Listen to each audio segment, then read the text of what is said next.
प्यारे दोस्तों, अल्लाह पाक जब किसी इंसान को रिज़्क़ अता फरमाता है तो उसे वहाँ से भी देता है जहाँ से इंसान सोच भी नहीं सकता, और रातों रात इंसान की ज़िंदगी बदल जाती है।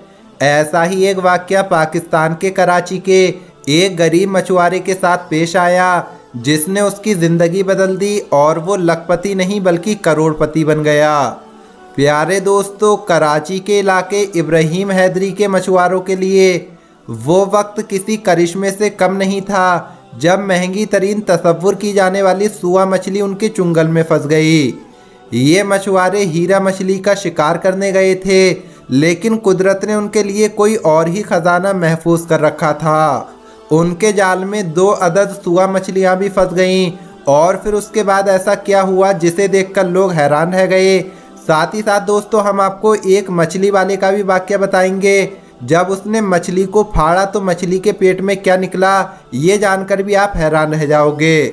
वीडियो में आगे बढ़ने से पहले अगर आपने इस वीडियो को लाइक नहीं किया है तो वीडियो को लाइक करें।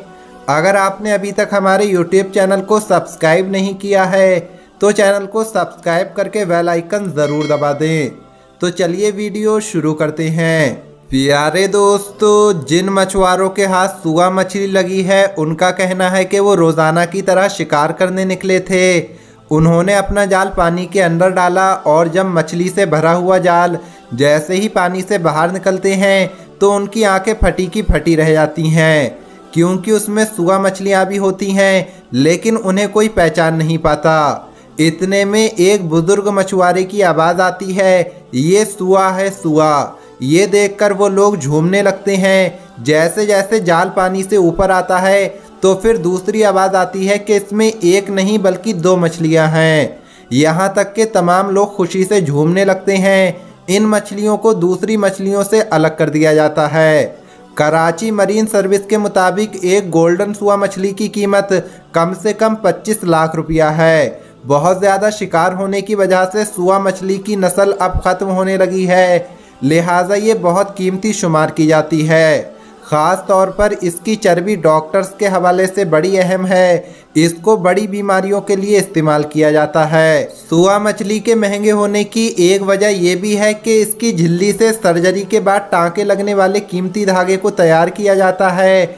इस धागे की ख़ास बात यह है कि ये जिस्म की अंदरूनी बीमारियों के मामलात में इस्तेमाल होता है। इसके अलावा एक और वजह यह भी है कि ये धागा कुदरती तौर पर जिस्म के अंदर ही ख़त्म हो जाता है। सुआ अगर समंदर में मर भी जाए तो भी इसकी कीमत कम नहीं होती, क्योंकि 10 साल पहले एक समंदर के किनारे से एक मुर्दा सुआ मछली मिली थी, जिसे फ़ौरन एक ताजिर ने ख़रीद लिया और उसकी बहुत अच्छी कीमत अदा की। प्यारे दोस्तों, ये तो हो गई उन मछुआरों की बात जिनकी ज़िंदगी ही बदल गई। अब आपको मछली के पेट से ख़जाना निकलने वाला वाक़या सुनाते हैं। दोस्तों, एक गरीब आदमी जिसका गुजर बसर मछलियाँ पकड़ने से होता था, वो रोज़ मछली का शिकार करके अपने घर लाता और अपनी बीवी से कहता, इन्हें साफ़ कर दो ताकि मैं इन्हें बाज़ार में बेच सकूं।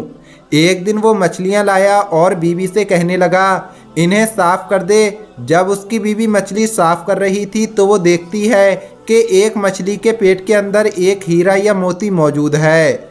वो फ़ौरन अपने शौहर को बुलाती है और उससे कहती है कि देखो, इस मछली के पेट में एक मोती मौजूद है। उस मछली का पेट चीरा जाता है तो पेट से एक बड़ा हीरा या मोती निकलता है। वो फ़ौरन मोती को लेकर बाजार जाता है और जब सुनार को दिखाता है तो सुनार कहता है, भाई बात ऐसे है कि ये मोती बहुत ज़्यादा कीमती है। मैं अपनी दुकान में मौजूद तमाम सोना बेच दूं, यहाँ तक कि अगर मैं अपना घर भी बेच दूं तो तुम्हें इस मोती की कीमत अदा नहीं कर सकता। बेहतर यही है कि तुम इस शहर के हुक्मरान के पास चले जाओ, वो इसकी बेहतर कीमत तुम्हें अदा कर सकता है। चुनांचे वो शख्स अब बादशाह के महल की तरफ चल पड़ता है। बादशाह के यहाँ जाकर जब वो उसके दरबार में मोती पेश करता है तो मोती की चमक इतनी होती है कि बादशाह फ़ौरन उससे कहता है कि तुम सरकारी ख़जाने में चले जाओ और जो तुम्हारा दिल चाहे तुम वहाँ से ले सकते हो।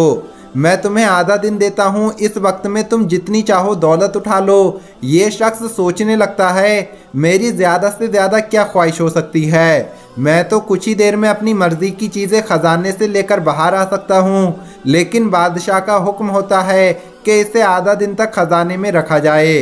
तो अब वो शख्स शाही खजाने में दाखिल हो जाता है। उसकी आंखें खजाने की चमक से बंद हो जाती हैं। वो ये देखता है कि खजाने के 3 हिस्से हैं। एक हिस्से में बेशुमार सोने, हीरे, जवाहरात रखे हुए हैं, दूसरे हिस्से में मखमली बिस्तर और तीसरे हिस्से में ऐसे ऐसे खाने मौजूद हैं जिनके मुतालिक ना कभी किसी ने सोचा होगा और ना कभी सुना होगा। ये शख्स सोचता है, पहले कुछ खा लेता हूँ, मेरे पास तो अभी बहुत वक्त है, आज इतने किस्म के खाने मौजूद हैं, दोबारा ज़िंदगी में नसीब हो या ना हो, लिहाजा कुछ खाने के बाद मेरे अंदर ताकत भी आ जाएगी और फिर मैं ख़जाना इकट्ठा करूँगा। जब ये शख्स खाना खाना शुरू करता है तो 2 घंटे तक लगातार खाता ही रहता है। उसके बाद ये ख़जाना इकट्ठा करने के लिए चला जाता है तो इसकी नज़र मखमली बिस्तर पर पड़ती है। ये सोचता है, कभी ज़िंदगी में ऐसा बिस्तर मुझे नसीब ना हुआ, मैं तो सख्त ज़मीन पर लेटने वाला हूँ, कुछ देर आराम कर लेता हूँ ताकि जिस्म में भरपूर ताकत आ जाए, उसके बाद मैं ख़जाने को इकट्ठा करूँगा। ये शख्स बिस्तर पर लेटता है, आंखें बंद करता है और सो जाता है। जब इसकी आंख खुलती है तो उसके सर पर सिपाही खड़े होते हैं और वो इससे कहते हैं, चलो भाई बाहर निकलो, तुम्हारे आधे दिन का वक्त पूरा हो चुका है। ये शख्स हड़बड़ाकर उठता है और फिर पूछता है, मैं अभी तो सोया था। तो उसने कहा, तुम कुछ देर तक तो खाते रहे और उसके बाद तब से अब तक सोए जा रहे हो। तुम आधे दिन खजाना इकट्ठा कर सकते थे और बाहर जाकर इससे बेहतरीन बिस्तर बनवा सकते थे और इन खानों से ज़्यादा लजीज और इन खानों से ज़्यादा बेहतरीन खाना खा सकते थे। वो आदमी रोता और पछताता रहता है। प्यारे दोस्तों, अब यहाँ एक लम्हे के लिए रुकिए और सोचिए, यही हाल आज इंसान का है। इंसान को अल्लाह की जानिब से इस दुनिया पर भेजा गया है ताकि इंसान अल्लाह की इबादत करे, नेक काम करे और जन्नत में दाखिल हो सके। लेकिन आज का इंसान गाफिल हो चुका है। आज का गाफिल इंसान रिज़्क़ के पीछे दौड़ता है, खाने के पीछे दौड़ता है, आराम के पीछे दौड़ता है, लेकिन अल्लाह ताला के आगे सर झुकाकर इबादत कर जन्नत नहीं कमाता। और जब इसकी आँख खुलेगी तो इसका वक्त पूरा हो चुका होगा। उम्मीद करते हैं हमारा पैगाम आपको समझ में आ गया होगा। अगर ये वीडियो आपको पसंद आई हो तो इसे लाइक ज़रूर करें। आज की इस वीडियो में इतना ही। अल्लाह हाफिज़।